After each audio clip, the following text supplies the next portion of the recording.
Courtroom में एक सनसनीखेज पल आता है जब अरमान सबके सामने कैफे का सीसीटीवी फुटेज पेश करता है।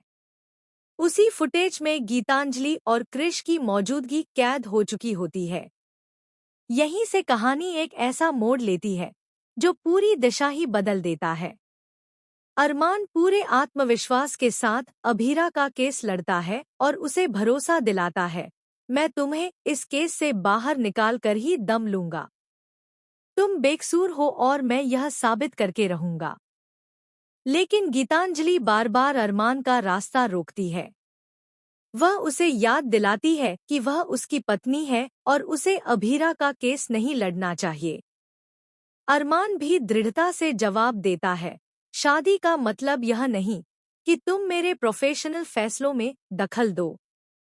मैं वही करूंगा जो सही समझूंगा। उधर क्रिश, जो इस साजिश का असली मास्टरमाइंड है, गीतांजलि को उकसाता है, जो करना है करो, लेकिन अरमान को केस जीतने मत दो। और यहीं से शुरू होती है सच और झूठ की असली जंग। कोर्ट में क्रिश खड़ा होकर झूठे सबूत पेश करता है। वह ऐसा माहौल बनाता है मानो अभीरा ने जानबूझकर अंशुमन को दवा दी हो जिससे उसका हार्ट अटैक हुआ। धीरे धीरे पूरा कोर्ट अभीरा को अपराधी मानने लगता है। गीतांजलि और क्रिश भीतर ही भीतर खुश होते हैं। उन्हें लगता है कि अब अंशुमन की मौत के बाद पूरी प्रॉपर्टी तान्या और माहिरा के हाथों में जाएगी। गीतांजलि का सपना है कि अभीरा हमेशा के लिए जेल में रहे और वह माहिरा को पाले, ताकि अरमान और वह खुद एक हैप्पी फैमिली बन सकें। लेकिन अचानक अरमान सबके सामने असली सबूत पेश करता है। वह बताता है कि पहले जो फुटेज दिखाया गया था वह अधूरा था।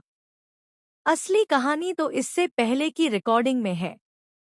पूरा 1 घंटे का वीडियो सामने आता है जिसमें साफ दिखाई देता है कि अंशुमन के कैफे आने से पहले ही गीतांजलि और क्रिश वहां मौजूद थे। गीतांजलि खुद चीनी का पैकेट बदलती है और उसी में दवा मिलाई जाती है। अरमान सबके सामने सच उजागर करता है, अंशुमन सिर्फ ब्राउन शुगर इस्तेमाल करता था और उसी में जहर मिलाया गया।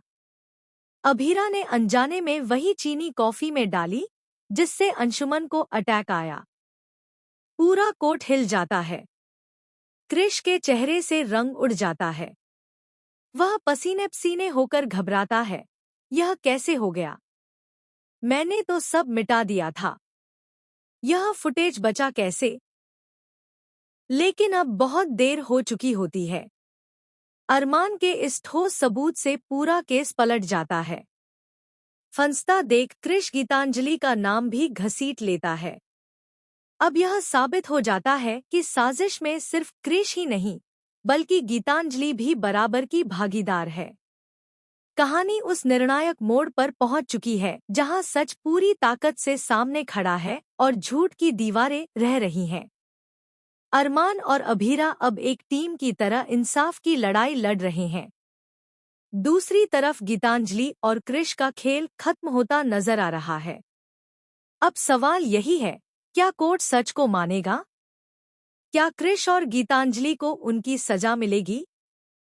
और क्या अरमान और अभीरा अब बिना किसी रुकावट के एक हो पाएंगे? आने वाला ट्रैक इन सवालों के जवाब लेकर आएगा। यह रिश्ता क्या कहलाता है?